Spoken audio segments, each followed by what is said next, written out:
There's me and Jack here. What we're going to do is we've got 5 questions each wrote down. We've never seen each other's questions before, so it's will be the first time we get them. It's going to be off the top of our head. We don't know what each other have got. Jack, do you want to start?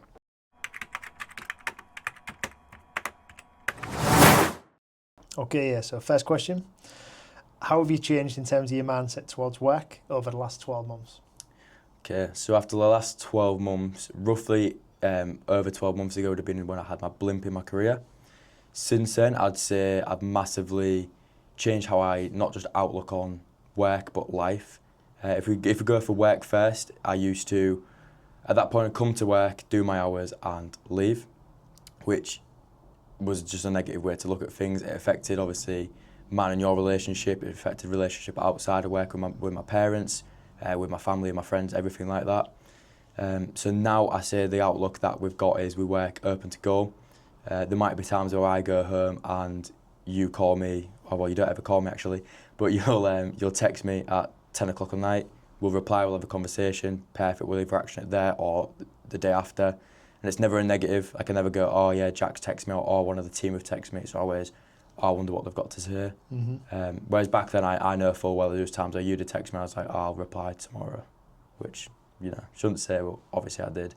So I'd say 100%, 110% growth, more than I would have expected out of myself, probably more than a lot of the team would have expected out of me over the last 12 months. Complete 360 on a really good elevation, and all that really changed is it was no longer a job, it was a career and a future, and you either commit to it fully or you get left behind. Okay. My first question to you then, if someone 10 years younger than you asked you how to get ahead, what would you tell them? How to get ahead of where they are in life at that moment in time? Yeah. Okay. Put more hours in, do more reps. Doesn't matter who they are, how old they are. If they are adamant that they want to progress, doesn't matter whether you're 20, 30, 40. If you want to progress in anything, whether it be fitness and health, financially, ability, you can find more time to put more yards in, to put more reps in, to improve your skills, invest more in your health, invest more in your wealth. It is always just a case of do more. If you wanted to, and scale it all the way down to, it's easy. Life is just like, you're playing a video game, everything's a level. Everything is just, the first time you do it, it's new, it's fresh. You might go the wrong way, you might make the wrong mistake, you press the wrong button, get the wrong outcome. The second time you do it, it's familiar, you understand, you get it. The 100th time that you've done it, you know it like the back of your hand. There's no mistakes, there's nothing that's going to spring itself up on you. If you want to really start to make some progress, you've got to compound time, compound effort, and you will then look back. It doesn't have to be over 10 years. You can beat somebody who's been in 10 years of employment by condensing the same amount of time and effort that they've put in over 10 years into 10 months. You do that, you will soon start to get way, way ahead of other people, especially if you're your own age. Yeah, because if you do more work than other people, it's that whole, if you make 100 calls, I'm going to make 200 calls. Yeah. You've got twice the amount of opportunity then and twice the amount of experience than the other person. Mm-hmm. I agree with that. Of course. Okay. Yeah. Your second question. First goal that comes to mind. Family, house, proud of myself. Okay. Do you want me to expand? So 3 goals. It's just a whole, for me, the biggest goal is all them 3 things. Okay. It's not, I wouldn't be happy if I didn't have a family, I wouldn't be happy if I wasn't proud of myself, and I wouldn't be proud of myself. So to sum it up, you're basically saying, instead of house, I'd say home? Yeah, home. Okay, and it's what is then obviously involved in that home? So for me as well, when I say proud of myself, it's like, there is not much more. There's a lot more that I want to complete in life, but right now I would say I'm very proud of myself because I'm not where I want to be, but I know I'm giving it 110 to get where I want to be, which for me is miles more than being where you want to be. There's people who will have 10 times more than I'll ever have in life, who probably won't ever feel complete because of half-assed it. Yeah, potentially. So you're enjoying the journey? Loving the journey. Okay, got it. My question for you, nice one. What was your proudest achievement that you can think of?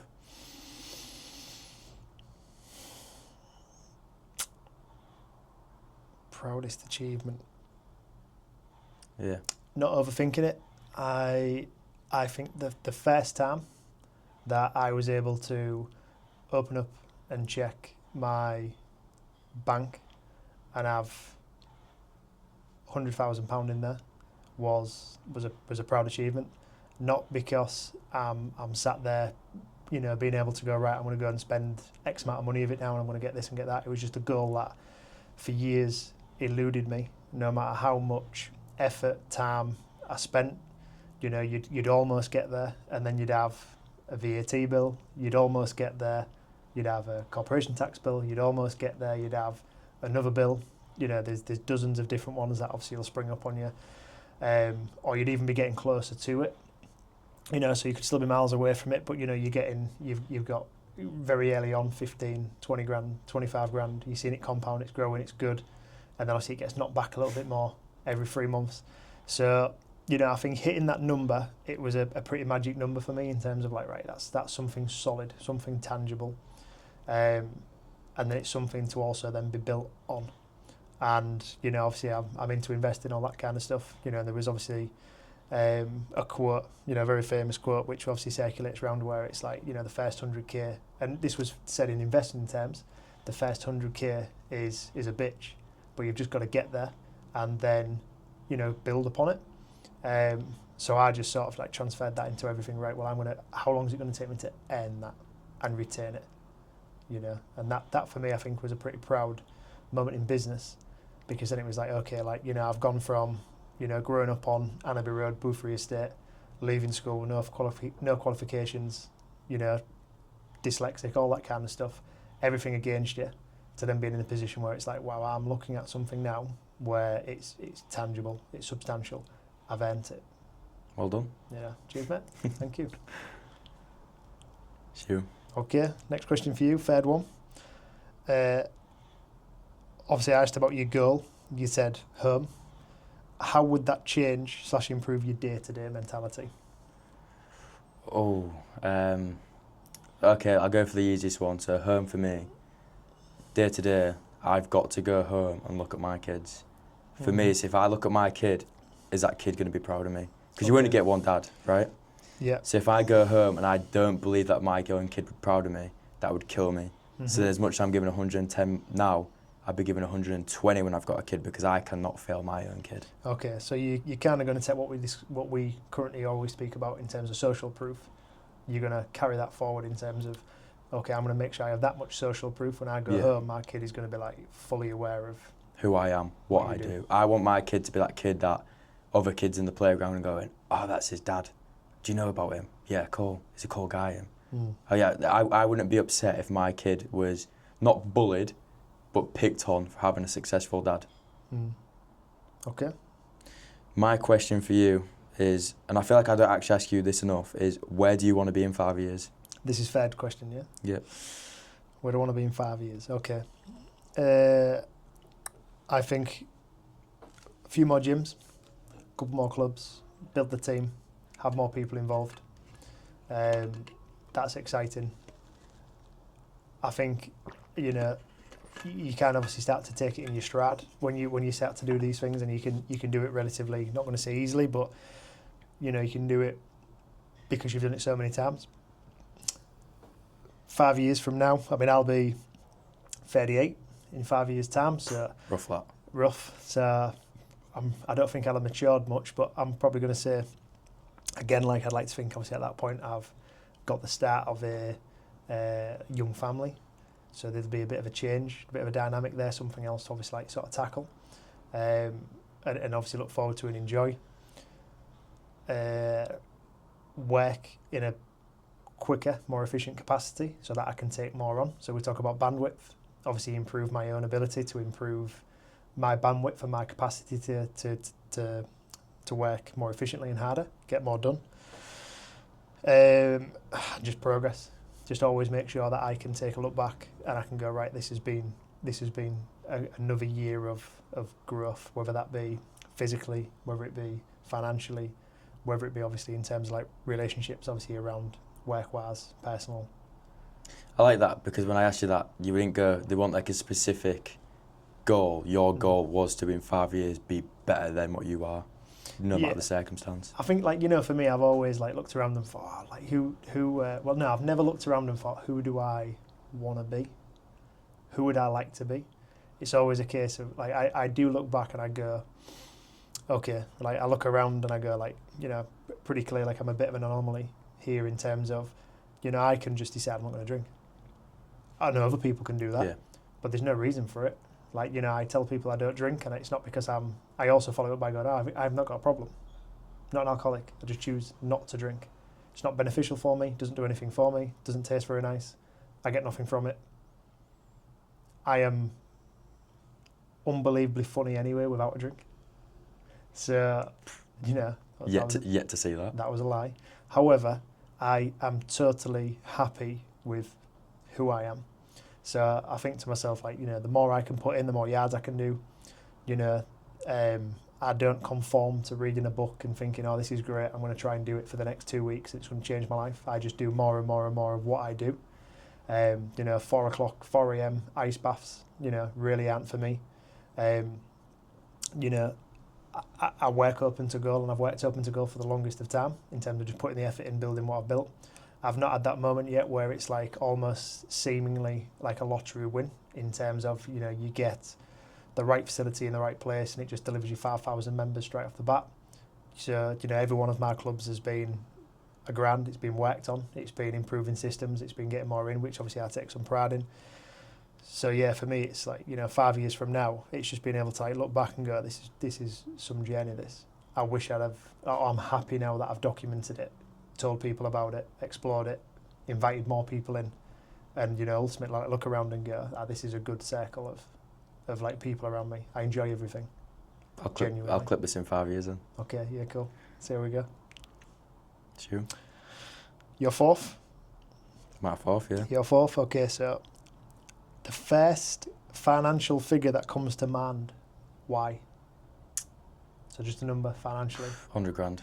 Okay, why? Different reasons to you, because mine's more of like, I think 100 grand for me is what I would like my salary to eventually be 1 year. Okay. Because I think once you break that 6 figure, not only do you have just like more financial freedom, but at that point you can actually start looking back and going, right, I earn 100 grand a year. I can live off 20 grand a year comfortably with my family, which means I've got maybe family, obviously 25, 30k. I've also got a partner that's bringing in that money, but I want my 100k so I can then put like 10 grand a month in investments, another 10 grand elsewhere, doing something else. I've got enough money then to not just do loads of things, but fail enough times to succeed. Okay, yeah, I get it. In my head anyway. I'd probably say right now, like in the UK, if you're going to obviously continue growing as you are and get to the point where you can earn 100 grand a year, I'd probably obviously be saying, look, there's probably a more tax efficient way for you to obviously, you know, to do that, to get 100 grand, and obviously grow your own wealth and ability and so on. But again, I'm not qualified to give financial advice. However, I do know people that are. That would probably obviously give you the same advice I've been given. So okay, no, I get that. It's good. My fourth question, I don't think I've ever asked you this, which is weird, but where does your love for comics, Marvel, DC, all of that sort of stuff that you are into come from? Where does it come from? So, in school, terrible at football. Was genuinely the kid who, you know, at break would be picked to last to go in goal for the losing team. Like, it was horrendous. Never really sporty or anything like that growing up. Was big into watching Transformers, Spider-Man, Marvel, Avengers, Batman, all that kind of stuff growing up, and just never let go of it. So I can remember, you know, like key moments for me of being a young kid growing up, getting bought a comic book, you know, from my mum and dad. I remember mum and dad spending a couple of quid and getting me, like, back in 2000, Ultimate Edition of Ultimate Spider-Man, like issue 1, me reading it back to front multiple times until, looking at the pictures, until it fell apart. You know, growing up watching Transformers, you know, that come out in the 80s, 1984. Obviously, I wasn't born until 92. So going round, like, you know, car boots with my mum and dad when I was a young kid, finding them, you know, from like generation, like kids that were 10, 15 years old at that point that are getting rid of them, me being able to pick them up for a couple of quid. And then obviously, like, I think eventually, like, developing that into the collecting, as to where it was just like, it's cool, it's a hobby, I want to get into it, I'm gonna pick more up. Recently, obviously, got into graded comics, that kind of stuff. Obviously, as you know, I've got quite an extensive statue collection as well as other things. I think for me, it's a passion. Like, I've realised that there is a difference between, like, passion and then realising, like, what I'm good at. I'm very good at, obviously, running this type of business in the gym, which obviously I enjoy massively. But then I wouldn't necessarily say it's a passion. I would, however, say that me, like, collecting, enjoying it, gaming, that kind of thing, it's also used as a mechanism for me for when I am busy at work, and I've been, like, we're going about, like, the bandwidth that we're always trying to improve. Yeah. Even though, like, I look back a year ago and I go, well, what I used to be able to do in a day, I can now do in an hour, in a week, in a day, and so on. There still comes to a point where you're pushing them boundaries, or I push them boundaries quite often, to the point where, like, I go home and it's very just like, right, I'm overloaded now. I need to try and, like, de-stress this, because if I keep trying to push and push and push, I'm never going to get anywhere. So me going home and being able to sit amongst it, read a comic, go on my game, watch a movie, all that kind of stuff, it's like escapism for me. So I'm able to, like, just sit in there, switch off, turn the pressures off, just enjoy something totally out of the ordinary, in a superhero movie or game or whatever it would be, to then be able to go, right, I can go to bed, clear my mind, get up in the next morning, off I go. Okay. I'm back to it again. No, I like that, because that's like your escape. It's your, like, coping mechanism. Yeah. So there's method behind it as well. Some people like to go out and have a beer. Some people go out and, dance. Some people run. The thing is, for me, is, like, I understand massively there's a benefit of being fit, healthy, strong, from an actual, like, science-backed basis. So I train. I also enjoy training because it's for me to socialise. I also enjoy being in the gym because I'm socialising. But at the end of the day as well, it is work. So if I've come in and I've had tasks, busy tasks, because obviously working in the gym isn't just training arms as often as you can, or training whatever. So there is a lot more behind the scenes, where at times I can come out of this office and I can be like, "Whoa, I'm done. I've had enough today." And sometimes obviously you can be like an uphill battle of training. Ultimately, you always feel better for doing it, but then when I go home, I need to have that back off, that ability to go somewhere and go, this is my piece. This is where I can relax. Obviously I enjoy spending time with Amy and things like that, but she's great as well, because it is quite an extensive passion of mine. And she obviously knows that, I think, with the way that my mind is geared, I need that ability to switch off. Yeah. Cool. Before I blow up. Please don't. Okay. Your fifth and final? Fifth and final. In 12 months, tell me how/what you'll be working on. In 12 months, I would like to think, obviously, currently we're starting a new project. I was going to say, why don't you say, really quickly, 30 seconds, what do you currently do? Currently I work on sales and marketing solely for Fit24. I deal with the systems, making sure the leads are nurtured properly. I build the back of house pipelines and the automations for them to allow us all, obviously, well, for myself, to have more free time. I come up with the adverts campaigns and work with the teams to make sure that they're all getting put out at the set times. Work very closely with FMA to make sure that our adverts aren't just out there and not performing. We ensure that they are performing. If they're not performing, we film the new creatives, we get them out. I just deal day to day as well. A lot of the stuff I do is inside the club, so I make sure that members come in, they can have that conversation with me because I'm that face that they always see. I make sure that my staff, at West team especially, are all in the mornings. I like to come in, how we doing? Cool, what you done for me today? What you missed? How are you doing? I like to make sure everyone's either running as efficiently as they can, or I know why they're not, so we can keep doing that. So that's how I'd summarise my job. Obviously, it's different parts, but summary. That's right, my day to day. Okay, 12 months from now? 12 months from now, obviously we're starting a new project. I'd like to think at that point, a lot of my reception work is done more so from love of the game. This is the one thing I will always say. I would never like to just leave all the people that I talk to day to day as members and them never see me again. I'd always like to touch base, which is why I feel like I'll go back to training towards peak times and at different times, just so I can see the people that do enjoy seeing me, and I enjoy seeing them. But I would like to say I'm away from reception. Someone else is handling the day-to-days within the club, and my sole focus is on sales and marketing, helping us, other people, achieve their goals, developing new ways of doing it. Obviously, there's no way to reinvent the wheel, but try and test it that many times that we have not the secret sauce, but we know what works. Mm-hmm. Okay. So following on from that, we're obviously working on a new project, looking at working in a different capacity and expanding obviously what Fit24 does within the fitness industry. Charlie's obviously reached out to me today and said he's onboarded a new client. Sounds exciting, new club.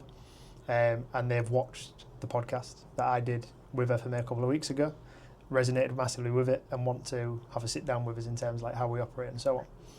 The point I'm going to get to is that you're how old? 20. Are you sure? I'm losing my voice, but Okay, yeah, 20. So 20 years old. Worked in the fitness industry for how long? 5 years in February. 5 years in February. And you now build out the pipelines for 3 clubs that I own. You also are building out pipelines now for other people that are coming on board that we're now working with, that we are putting in with FMA in terms of like the advertising, the marketing and all that kind of stuff. 20 years old. We speak to people that are older than me as well. Obviously I'm 33. Dinosaur. Don't look it. Techno Gym reckon I'm younger on their new checkup. However, so we speak to people that are not out the ordinary to be twice your age. Yep. Worked in the industry for 15, 20 years plus. Don't understand pipelines, don't understand how to work with FMA, don't understand the value of marketing or what you do in terms of like how that should be done for their organisations. A year ago, could you have imagined that you'd be doing what you do now then? No, absolutely not. I mean, a year ago, I was dipping my toes into this. Mm-hmm. I wasn't as good as I was now. But I will say, I've got 2 things to touch on here. First of all, how have I progressed so much in a year? It's no secret to anything. I've just done it again. Failed, has that failed? Cool, why has that failed? That's worked, but why has that worked? Always asked why, always figured out how. If it hasn't worked, it's not a case of, oh, I'm gutted. It's a case of, okay, cool, let's do it again. Mm-hmm. Okay, what was it that didn't work? Was it my wording in that video?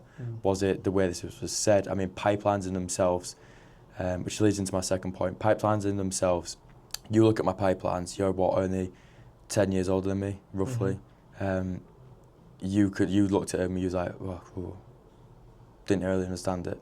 I could teach you it and you'd know it. I ain't saying that you aren't capable of doing that, but you don't understand it. What I will say to the people that are like 20, 30 years older than me, that have more experience into me is, well, welcome to the new age of fitness.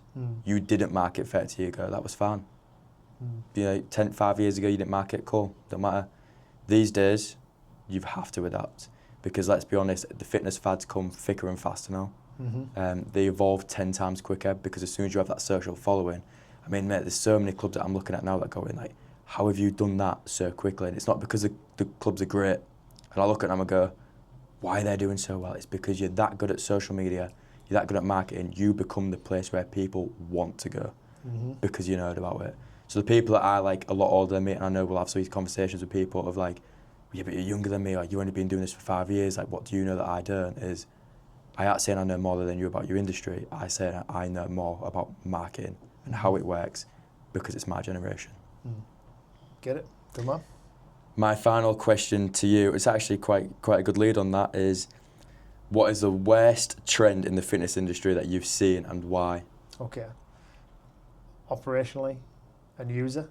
Yeah, give me both. Okay, so user, flip-flops are definitely up there in like the worst trends. You know, people see it on Instagram. Oh, I'm going to wear flip-flops all of a sudden for the gym. Horrendous behaviour. Terrible. Not fit for purpose whatsoever. But people are performing all sorts of exercises in them. Shouldn't be doing it. I have seen people fall off treadmills because they're wearing flip-flops and just have no idea as to why. And it's like, come on, mate. You're not wearing... Yeah, anyway. There's that one. I'm not going to go on. And then worst trend in the fitness industry... I mean, there's some really good people obviously busting trends out there in terms of like recipes and stuff like that we've already mentioned, but I would probably say from an operational point, people getting into the fitness industry as an operator and then having a mentality which has become a trend of it will do. Okay. So, you know, they found a space might be good, facility might be good in terms of parking, location might be cool, but then walk in there with an it'll do attitude in terms of like service, equipment, setting up the business, and then believing that this is solid and this is great and no one's going to beat it. Equally, at the same time of not having a mentality for growth, then panicking as soon as a budget club opens up down the road, and going from having a mentality of like this'll do, I don't have to improve it, I don't have to invest, to then go, oh no, I should have done. So again, to answer your original question, I think from an operational point, it's just sitting stagnant, sitting in that fair line rut and going, this is fine. Okay, so like not reinvesting. Just not reinvesting. You know, do I think it's a fad? Do I think it's a trend? Like, well, yes, because so many people obviously have come to us since we've started obviously reaching out and going to certain events and putting content out to spend some time with us, and every one of them, we ask them to sit down for us and go, tell us why you're here, and they all turn around and say, I wish I'd have tried to do something like this. Yeah, they all came into it with that mindset of, oh, it's going to be easy, I'll get some decent equipment, not even the best equipment that I've seen, it's just to get some decent equipment, put a few nice lights in there, and people will come to me, originally to do, but like you say, a new gym opens, they're always going to have newer equipment, might not be better equipment, but it'll always be newer. You have to have that community, that environment that constantly evolves, otherwise when something new comes along, that's the evolution. Definitely. I enjoyed that, 5 questions, both sides. I feel like I know a bit more about your comic stuff now. Still don't accept the amount of them I see on a day-to-day basis. Listen, I've got a problem where once I'm involved in something, I'm all in. You know, which obviously from a collection standpoint is, it's good. There, innit? It's there. No. Okay, we'll finish up. I'll get 5 more for you. Well, yeah, we'll do this again. Okay. I'll get some deeper questions for you next time. Yeah, cool. If you enjoyed this video though, give us a like, drop us a comment. If you don't know me and Jack personally, you can follow us on Instagram. Drop us a DM if you want any questions that you think would be good for us to ask each other.